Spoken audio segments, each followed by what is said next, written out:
بسم اللہ الرحمن الرحیم۔ السلام علیکم دوستو، ارشاد بٹی کی آج کا کالم کا عنوان ہے ہمیں آپ پر فخر ہے۔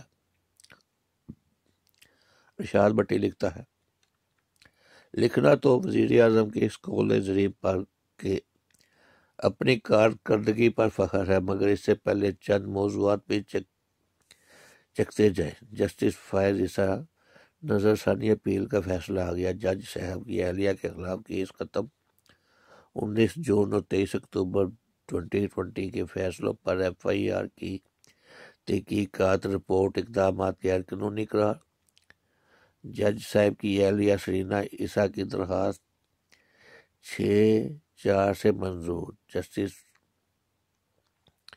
فائز اہلیہ بچوں کے خلاف سپریم جوڈیشل کونسل سمیت کسی فورم پر کارروائی نہیں ہو سکتی۔ جسٹس منظور اور جسٹس مظہر نے اپنے فیصلے سے رجوع کر لیا۔ مطلب پہلے دونوں جج جسٹس فیض عیسیٰ کے حوالے سے ایف بی آر تحقیقات میں حق میں تھے، اب خلاف جسٹس فیض عیسیٰ کے انفرادی درخواست 5 ججوں نے منظور، 5 نے مسترد کر دی۔ یہ کیس جس طرح چلا، جو ریمارکس آئے جسٹس فیض عیسیٰ کا جو موقف رہا وہ سب کے سامنے کئی بار ڈسکس ہو چکا۔ جہاں تک فیصلے کی بات، اتنا ہی کہنا سپریم کورٹ کا۔ سپریم کورٹ جوڈیشل کونسل کو جج صاحب کے خلاف تحقیقات کرنے سے روک دینا۔ نظر ثانی اپیل میں 2 جج صاحبان کو اپنے پہلے فیصلے کے خلاف فیصلہ دے دینا،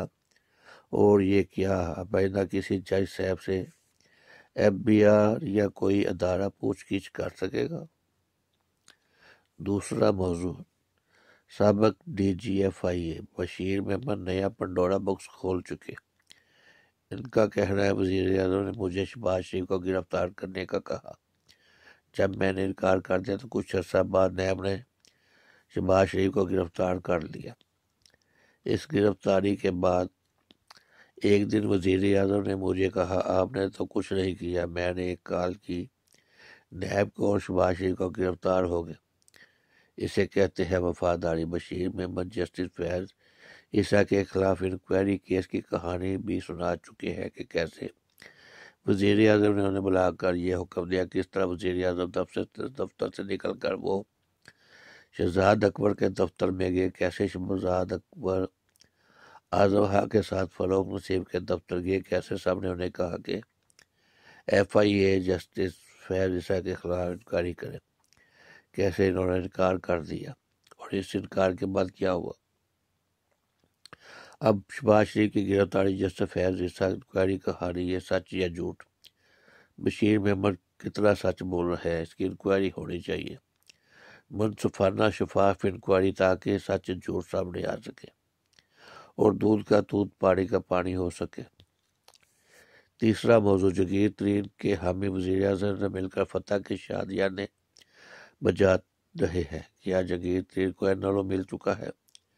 کیا جگیر ترین کو این آر او مل جائے گا؟ جگیر ترین کے 40 حامی جو وزیر اعظم سے ملے، ان کا تو یہ کہنا، ہم شہزاد اکبر کو جگیر ترین کیس سے ہٹوا چکے، ہم ایف آئی اے کو شوگر انکوائری کمیٹی کے سربراہ ڈاکٹر رضوان کو عہدے سے ہٹوا چکے، ہم سینیٹر علی ظفر کو جگیر ترین معاملہ دیکھنے کی ذمہ داری دلوا چکے۔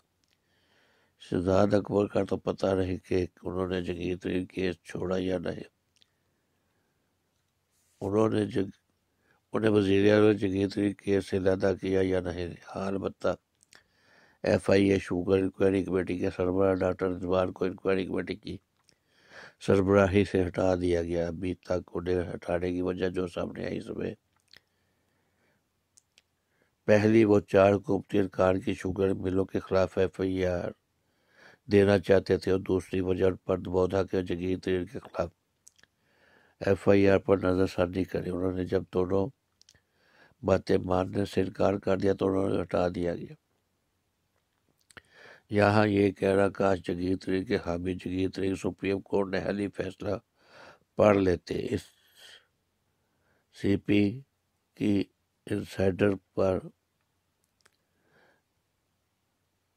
ججمنٹ پڑھ لیتے، اور اگر ایک نظر جگیر تیر کے مبینہ فراڈ، مبینہ منی لانڈرنگ اور مبینہ شوگر گپروں پر مار لیتے، سب کو ٹھنڈ پڑ جاتی۔ یہاں عمران سے بھی کہنا کپتان جی جگیر تیر معاملے پر تو این آر او اور نو یو ٹرن۔ کپتان جی آپ نے یہ بھی کہا تھا کہ میرا آپ سے وعدہ ہے کہ حکومت چھوڑ دے، میری جان بھی چلی جائے، میں چوروں ڈاکوؤں کو نہیں چھوڑوں گا۔ کپتان جی یہ بھی آپ نے ہی کہا تھا کہ میں اللہ سے وعدہ کرایا ہوگا کہ اللہ مجھے ایک موقع دے، میں کسی بھی اپنے ملک کو لوٹنے والے کو نہیں چھوڑوں گا۔ کپتان جی اب اپنی باتوں پر کھڑے رہنا اور جگیر تیر کو نو این آر او۔ اب آ جائیے عمران خان کے قول و ظریفہ کہ انہیں کارکردگی پر فخر ہے۔ 2.5 سال بعد وزیر اعظم کا یہ فرمانا اپنی کارکردگی پر فخر ہے۔ بڑا شعبہ عمران خان کو ملک بڑے حالات میں ملا۔ بڑا شعبہ بہت مسائل بڑا شعبہ 2.5 سال میں کوئی انقلاب نہیں آ جاتا، مگر 5 سال میں سے 2.5 سال سے زیادہ وقت گزر گیا، یوں سمجھ لیں حکومت کا آدھا وقت گزر گیا۔ ہم دیکھتے ہیں کہ کیا عمران خان اپنا کام کر چکے اور انہیں کسی کارکردگی پر فخر ہے۔ ہوم ورک رہنے دیں۔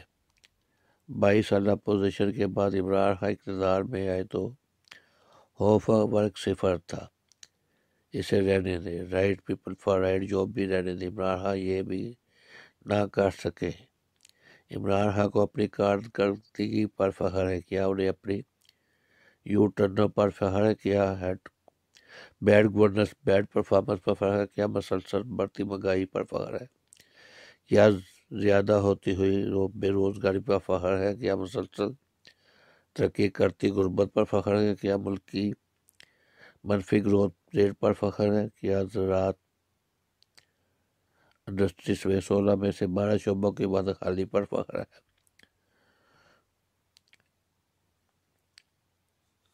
پولیس پٹوار ریفارم نہ کرنے پر فخر ہے، کیا ایف آئی اے کے پاس جانے آئی ایم ایف کے پاس جانے پر فخر ہے، کیا قرضوں پر قرضے لینے پر فخر ہے، کیا 90 دنوں میں کرپشن ختم نہ کرنے پر فخر ہے، کیا 1 کروڑ نوکریاں نہ دینے پر فخر ہے، کیا 50 لاکھ گھر نہ بنانے پر فخر ہے، کیا نیا صوبہ نہ بنانے پر فخر ہے، کیا مفت تعلیم مفت صحت کی سہولیات نہ دینے پر فخر ہے، کیا M Q M G D A کاف لیگ کو آزاد ممبران اور الیکٹیبلز کے انتخاب کرنے پر فخر ہے، کیا انرجی سیکٹر آٹا گندم اور چینی پر غلط بریفنگ غلط فیصلوں پر فخر ہے، باندھ کے پروٹوکول لینے پر فخر ہے، کیا 20 وزیروں مشیروں کے بجائے 50 وزیر مشیر رکھنے پر فخر ہے، وزیر اعظم ہاؤس ایوان صدر گورنر ہاؤس گرانے اور یونیورسٹی نہ بنانے پر فخر ہے،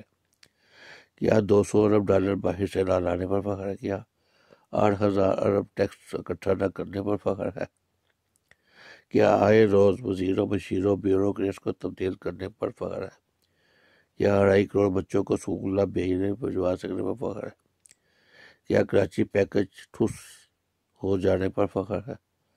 اگر تو قائد محترم کو اس کارکردگی پر فخر ہے تو اب ہمیں آپ پر فخر ہے۔ تو دوستو یہ تھا آج کا ارشاد بٹی کا کالم۔ اگر پسند آئے تو لائک کریں، شیئر کریں، چینل کو سبسکرائب کریں، بیل کا بٹن دبائیں، اپنا خیال رکھیں اور ہمارے چینل کا بھی۔ اللہ حافظ۔